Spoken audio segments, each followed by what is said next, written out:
I'm not pulling out of the driveway. We all know what that means. It's time for another Drive to Work, Coronavirus Edition. Okay, so today's topic is an interesting one. I've dubbed this, It's All Magic. So I'm going to talk about something near and dear to my heart, something that I hope will speak to people and maybe make you guys think about things a little differently. Okay, so I'm going to start my story. I'm going to tell a few little stories, and I promise these will all link together. So first I want to talk a little bit about being a gamer when I was a kid. So I am 53. So I grew up in the 70s when I was a kid, 70s and 80s. I was born in 67. So my dad was a gamer, and he got me into gaming. And my dad was like a gamer. My mom, my whole family played like social games and stuff. And so on holidays and things, or sometimes we would play games. We were a family that played games. And my dad specifically really introduced me to even some more hardcore games, if you will. But one of the things about gaming back in the 70s and 80s was it was not cool. It was seen as kind of geeky or nerdy. And so what that meant was if you were a gamer, you would find your gamer friends, you'd find people to game with, but you didn't advertise really loudly that you were a gamer. That it was something that came with a little bit of, shame? I'm not sure what to call it, but it was something where, this wasn't something that you were supposed to be proud of.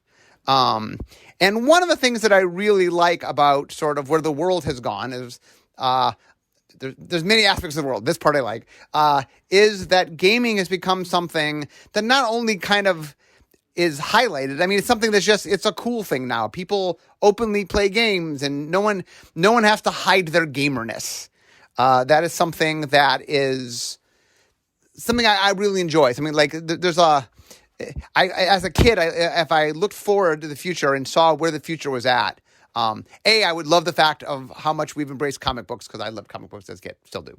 But B, I think the idea that the things I loved, just in general, geeky things, like I said, comic books or science fiction or all the things that I loved as a kid that were like, I had to sort of keep to myself because it was a little geeky, now is embraced. The world embraces geekdom in a way that it did not. Okay, another concept that I learned, one of the things that I did is my oldest daughter, Rachel, took a class, and I helped her with that class. And in it, there was an interesting concept, something called otherism. And the idea of otherism is the idea of purposely creating a separation between groups based on a single characteristic. And the idea is where you say, okay, we're going to say we're better than this group because they're different from us in some way, that they are not like us. And otherism, I mean, it can be applied in a lot of different ways, but it's the source of a lot of discrimination. We're like this and they're not like that because of, pick the characteristic. The characteristic, almost any characteristics can be used in otherisms, but it's a means and way by which people separate. So my third story is, I'm going to talk a little bit about my tunnel deck. I promise this will all tie together. Before I came to Wizards, I was a Magic player. For those that don't know the story, the real short version of it is, I was working in a game store at the time, part-time. People came in asking for Magic. That's how I first learned about it. We didn't have it at the time. But I then tracked it down, managed to buy it. I got Alpha. I started playing it. I really enjoyed it. And the thing that I really embraced at the time, if you look back to my pre-Wizards days, back when I was just a player, I was a Johnny through and through. I loved making decks where I was just creating some weird constraint for myself. So, for example, one of the decks that I made was called the Tunnel deck. And the Tunnel deck, the idea was, my goal with the deck was that I would cast the card Tunnel. So for those who don't know the card Tunnel, it's in Alpha. It says destroy target wall. I was going to cast the card Tunnel and win the game. And the cool thing about that was, okay, well, what does one have to do to win the game by cashing the card tunnel? That's not an easy task. So first off, I had to make sure that there was a wall to destroy, right? Because that's all tunnel does, is destroy walls. Second, I had to figure out some way to make that destruction of that wall win me the game. So how do I do that? And anyway, there was a long, circuitous path I got to. You would play walls, and then you would put a creature bond, a card from Alpha, that when the creature dies, its controller loses life. For some reason in blue, shouldn't be in blue, but it was in blue in Alpha.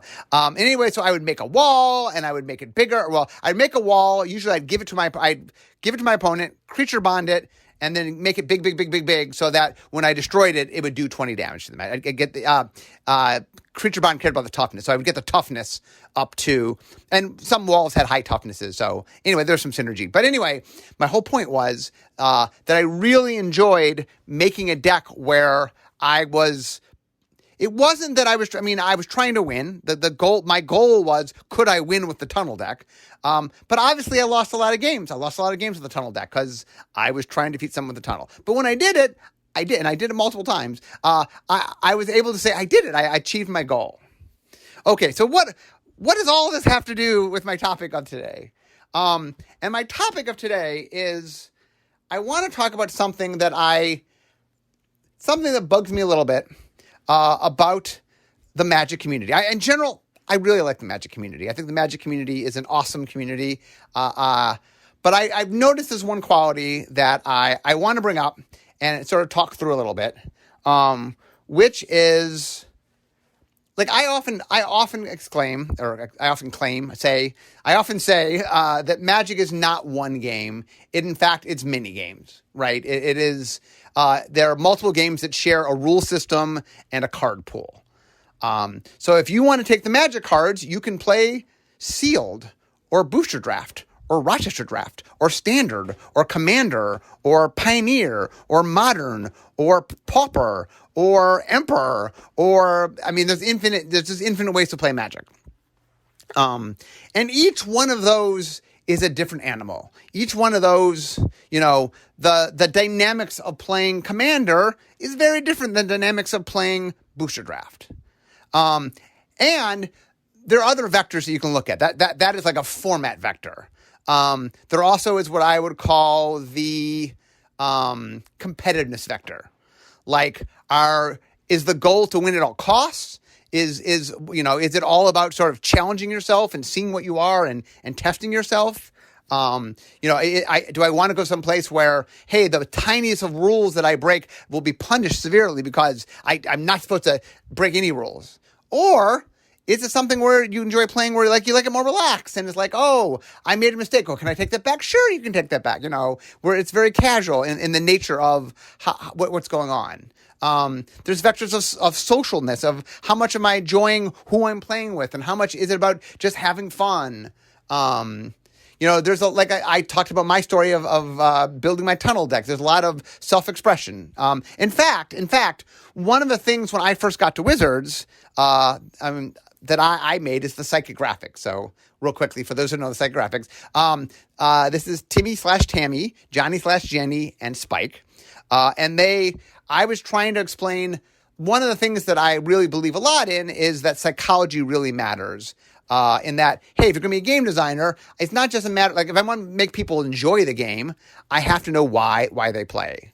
And so I came up with the psychographics, borrowing something I learned in advertising in school, as a means to explain, well, why do people play? What's the psychological reason they enjoy Magic? And from it we got the idea of, is it self-expression? Is it experiencing something? Is it proving something? That there's a lot of different things, and so there's all sorts of vectors in why you play and how you play, and once again, there's also, you could take enfranchisedness, meaning how much of Magic, for some people, Magic is literally playing the game. That's what Magic is to them, is playing the game. For other people, it's all the stuff around it of watching videos and discussing things and thinking about decks, and that there's a whole sort of Richard used to call it the metagame, although ironically metagame means something else now. But the idea that the game is bigger than just the game itself.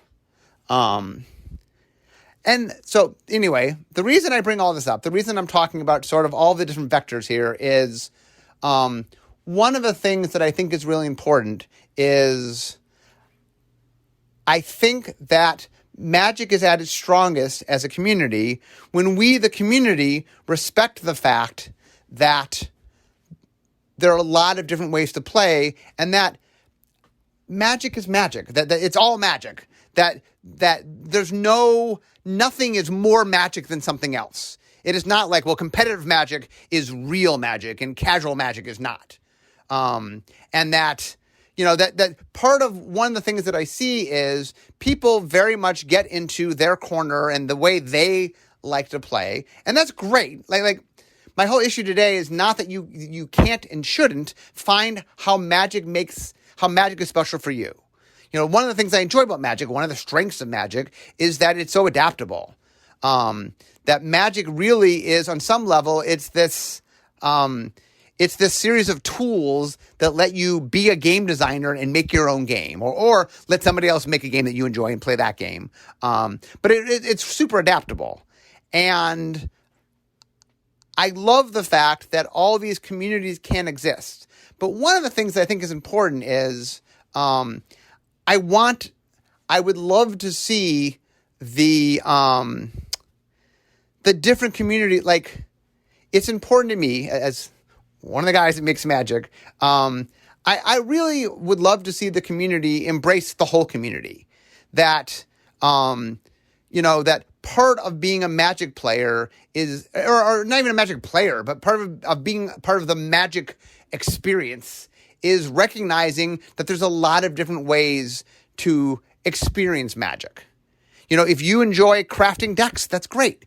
If you enjoy cosplaying, that's great. If you enjoy, making your own homemade cards at home or drawing pictures of planeswalkers or whatever it is about it, whether you're a Vorthos that loves reading the stories or, whatever it is that floats your boat, whatever it is that makes Magic exciting to you, that is wonderful. And I know we work really hard to make sure that everybody has the ability. Like, we try to make Magic as adaptable as possible to let people have that ability to craft their own thing. But here's the important thing. This is my thing today is part of doing that is I think it's important for the Magic community to accept everybody who's part of the Magic community, that there's no one right way to play. There's no format that's better than other formats. I mean, there's formats that are more appropriate for you, for example. Maybe this format is better for you. That is fine. But the idea that this format might not be the best thing for somebody else, and that's okay. But I think the thing that's really important is I really want people, and in general, this may be a life lesson thing, but I'm applying it to Magic, in that I think if you can find similarities and not differences, that it makes, if you can look at the world around you and look at the people around you and say, oh, how am I like that person rather than how am I different than that person? When I brought up otherism to begin this whole thing, in that rather than looking at why they're not like you, I want you to look why they are like you. I want you to think about how they're connected. So for Magic players, if someone's playing Magic and enjoying Magic, they're a Magic player. They're having fun with Magic. And even if what they enjoy isn't the playing of the game, even if they enjoy, like I said, cosplaying or some other aspect that's an element, that's not even the game itself, that is fine. And that one of the things that I sort of my goal of today is I want Magic players to be able to step back and say, look, we are stronger as a group if we embrace everybody, if we let everybody who enjoys Magic, no matter how they want to enjoy Magic, what format they want to play, how serious they want to be, accepting everybody who is a Magic player or even a Magic participant, since, like I said, not all of them is even playing the game. Everybody who experiences Magic, accepting that they are not of some lesser thing. So, for example, what that means is, if you see someone playing Magic, and it's not the format you play, but it's something they play and they enjoy, I want people to try to think of putting yourselves in other people's shoes, of sort of seeing how. Well, here's a better way. I'll give a more concrete example. One of the things that I've noticed is, for example, that people, a lot of people, not all people, but a lot of Magic players will look at a black border card and say, that is real Magic. And look at a silver border card and say, well, that's not real Magic. And I'm like, why is black border real Magic and silver border not real Magic? Like, why? That is otherism right there. That is otherism. It's one thing to say that I like playing with black border cards. That's fine. I want to play a format that only uses black border cards. That's fine. No one is saying that you can't define, like, you can't choose your own scope. But people who want to play with silver border cards, they're no less of a Magic player. You know what I'm saying? Yes, unsets, for example, definitely are tapping into a certain end of the spectrum. You know, you're not playing at the Pro Tour for lots of money on the line. But it is a way to experience and play Magic. And why is that experience any less than any other experience? Why is playing this format, oh, that's real Magic, but playing that format, that's not. Or playing this way, that's Magic, and playing that way is not. And that the thing that I don't think people think about this is when you sort of make those lines, when you commit to otherism, when you're saying, well, we're the real thing and you're not, it's just hurting people. This trend also happens a lot, for example. This is very common in any kind of core hobby, something where people are very dedicated and becomes a big part of who they are, and there's big communities, that there is some desire sometimes to, like, well, I'm the real, fill in the blank. I'm the real fan of this, or, I'm the real, and that somehow, by making, there's this desire sometimes to sort of justify yourself by pushing others or downplaying others. And that isn't necessary. Like, there's no reason why you can't, enjoy what you enjoy and you know what I'm saying, and lift it up, but find the common connection with other people and then say, hey, this is something that we both enjoy. Maybe we enjoy it differently. Maybe there's different aspects, but for example, if I go online and I see cosplayers, I can enjoy that. I'm not a cosplayer. It's not something I do. But I really love that there are people that really enjoy that that's a really big thing to them, and that really makes Magic fun for them. There's other people that Magic's all about collecting cards or meeting artists, or, there's infinite ways to do there. And, when you sort of say and so segregate and say, well, this is what Magic is supposed to be, and that's lesser Magic, you're doing a disservice. You're doing a disservice to, I would argue, you're doing a disservice to yourself, and you're doing a disservice to other people. That part of what Magic's strength should be is that all of us recognize and understand that, hey, it's all Magic, no matter what you do, no matter how you interact with the game, no matter, what I'm saying, and that, I'll bring a good example. I don't play a lot of Commander, but I respect Commander. I respect Commander as a format. I respect the players of Commander. Like, I get why people like it. I see why people enjoy it. You know what I'm saying? It's not my personal cup of tea, but it's not like I go, oh, Commander, well, that's some not real Magic thing. You know what I'm saying? Like, it's a different way to experience Magic, and a lot of people enjoy it, and a lot of people have a lot of fun with it. And rather than take the attitude of, oh, like, for example, one of my problems with Commander, probably my big problem with Commander is I'm not a big fan of politics in my Magic. And what that means by that is where you're making decisions that are based on sort of doing personal interactions with people. Meaning, one of the things that happens in multiplayer games is, I need to persuade you of things, and sometimes that persuasion's in the game, and sometimes it's external to the game. Now, a lot of people very much enjoy Commander because of the politics. It's fun that I'm having fun with my friends and I'm trying to convince them not to kill me, and that politics is fun for them. It's for me. I mean, I like diplomacy. Like, there's games that are very political that I really enjoy, but for me, I just like my political games. Magic to me is not where I enjoy my political games. But people like it. And it's not. My attitude is not, well, I don't like this thing, so this is somehow not Magic. No, of course it's Magic. Lots of people enjoy it. Obviously, part of my job is making Magic cards, and I have to consciously. I definitely think about Commander players. Obviously, a lot of Commander players out there. But the point is that there's ways that I enjoy to play Magic, and the ways that I enjoy playing Magic are not all the ways there are to play Magic. I've never been to a Pro Tour. I mean, not that I ever could have, but both because I've worked for the company for the entire time the Pro Tour existed, and I'm probably not good enough to be a Pro Tour player. But the point is that that's not really my cup of tea. I'm not. I'm the guy that made the tunnel deck. I'm not driven by trying to make the optimal deck and then play that same deck 14 times in a row and try to never make a mistake. That's not where I derive my fun. Now, that doesn't mean I don't like watching Pro Tour finals, and they can be exciting to watch, even though that's not the thing that drives me as a player. I can enjoy and observe that and watch that. I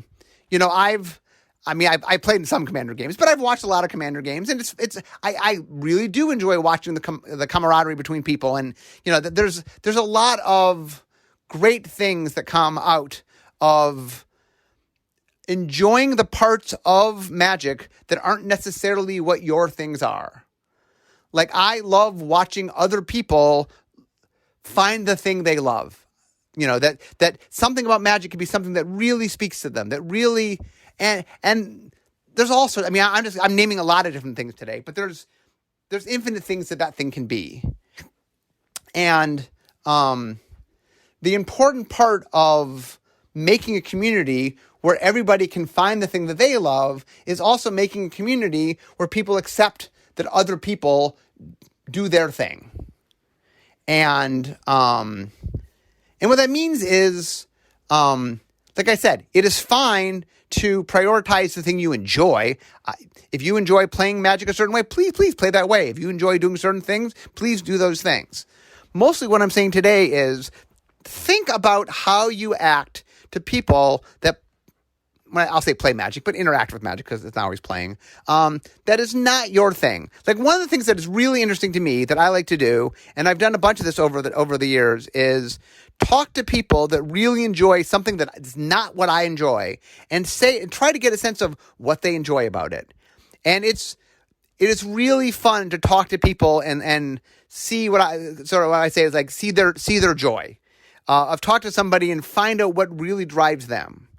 And that's the attitude I would love to see, and that there's so many things I like about the community, and the community in general is very accepting.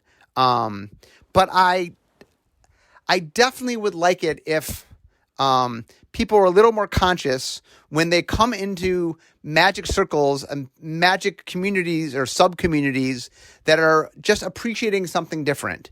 Don't other them. Don't like, well, that's like, it drives me to no end when they talk about this is real Magic. It's all real Magic. Everything is real. Are you playing with Magic cards and playing the game of Magic? It is Magic. Using the Magic rules, it is Magic. There's no such thing as, well, this is more of a Magic game than that. That's not true. There's just different ways to play. And that when you start using words like this is real or that's not real, or like when you start sort of making judges and saying this somehow is above that in the quality of what it is, not in what you enjoy. Please play the thing you enjoy. enjoy magic the way that means something to you. What I'm asking today is think about how you act with others that also interact with magic, but it's not your thing. It's not what you do. And that I think this is sort of life lesson, as I say, but I'll apply it to magic. I think if you could take the time when you run into people that enjoy a different aspect of magic, that take the time to two things. One, take a little bit of time to understand what it is they do and what they, like one of the things that's been really fun for me is just experiencing new things of magic. I love learning about new formats or new ways to play, or just like I love going on Tumblr or on any social media and just, like I have my blog on Tumblr, but people will send me stuff and one of the things that's a lot of fun is people that make crafts, with magic. They sew something or they bake something or they, and a lot of times one of the things that's interesting is, the significant other of a player. Like someone is a player and then their significant other or their parent or their sibling or their child, that somebody who is not as into magic as they are, sort of uses whatever they enjoy to find the cross. Like, oh, I like sewing, I will sew you a magic thing, and seeing all that stuff, it means a lot to me. And so like, mostly what I would like today, so the whole point of this podcast today is try to check yourself when you catch yourself saying somehow this magic is less than my magic, that this magic isn't real or isn't somehow it's not somehow I other it. Don't other magic players. Don't do that. Don't, like I said, I'm not saying you need to do what they do, let them enjoy the way they enjoy it, but embrace them, accept them, accept the fact that like, anybody who plays magic, we're all the same. We're all part of the magic community. We're all people that get happiness from magic. Let's embrace that and connect to those people and say, isn't it wonderful that we're alike, that we have something in common, rather than finding the way that you're different from them. And like I said, it's not even a magic lesson. It's a life lesson, but I'm applying it to magic, that life will be better if you look at other people and literally say, how am I like this person rather than how am I different from this person? When you sort of take somebody else and say, well, they're less than me because they're different than me in some way, you're not doing a service to them. You're not doing a service to yourself. And that's one of the things as I watch in magic that I would really, really like magic players to be more conscious of this is watch language. Watch how you talk about other people. Watch how you communicate. And avoid things like this is real magic, because it implies that isn't real magic. Or saying where, when you look at something and say, well, I don't think that's fun. Well, okay, it might not be something you enjoy, but just recognize that things are something that somebody enjoys. And one of the great things about magic is that it is something that has so many facets to it, that so many different people can enjoy it so many different ways. That is the strength of magic and one of the great joys of magic. And one of the cool things about that means that you can bond with people that are different from you, but that there's this link. I'll finish up with the story to wrap up today. One of my favorite stories is I don't even know where I was traveling. And I think I was in Italy, and I go into a store and a game store, but they're playing Magic, and I sit down and I play somebody, and the person I'm playing speaks Italian and no English, and I speak English and no Italian. But we were able to play this Magic game like it didn't matter that I didn't speak English and the person I was playing didn't speak. That he didn't speak English and I didn't speak Italian. It didn't matter because we spoke Magic. And we were able to play a full game of Magic with no problem. There was no language barrier. We were able to understand what each other wanted, and we played a game of Magic. And like for that game of Magic, just the fact that we didn't speak the same language melted away because we did speak the same language. We spoke Magic. And that one of the things I really want of the Magic community is I want the bonding of Magic to bring people together. I want to see Magic as a glue, and not I want it to be the part of the magnet that pulls things together and not the part that pushes things away. And so that's my talk today. I sort of just picked this and that it's something that I see from time to time that bugs me a little bit. And so I decided to make a podcast of it. So, as you go out in the magic world, as you interact with other people, think about that. Think about how that person who's interacting with magic in some way, you and they have a common bond with this magic. And focus on how you're alike and not how you're different. And the reason to do that is you will find life will be better. You'll be happier, and I think othering things just leads to a lot of bad times and hurt feelings, and that being accepting and looking in of how you're alike just brings people together. And magic to me is this awesome, awesome thing because it can bring people together. Let magic bring people together. Don't use magic to drive others away from you. Don't use magic to make a wedge between people. Okay? So anyway, guys, that is my podcast. So I'm at my desk. So we all know what that means. Instead of talking magic, it's time for me to be making magic. So today's podcast was a little different. I hope you guys liked it. But anyway, I'd love to get some feedback on it because it's a little different. But that's all for now, and I'll see you all next time. Bye-bye.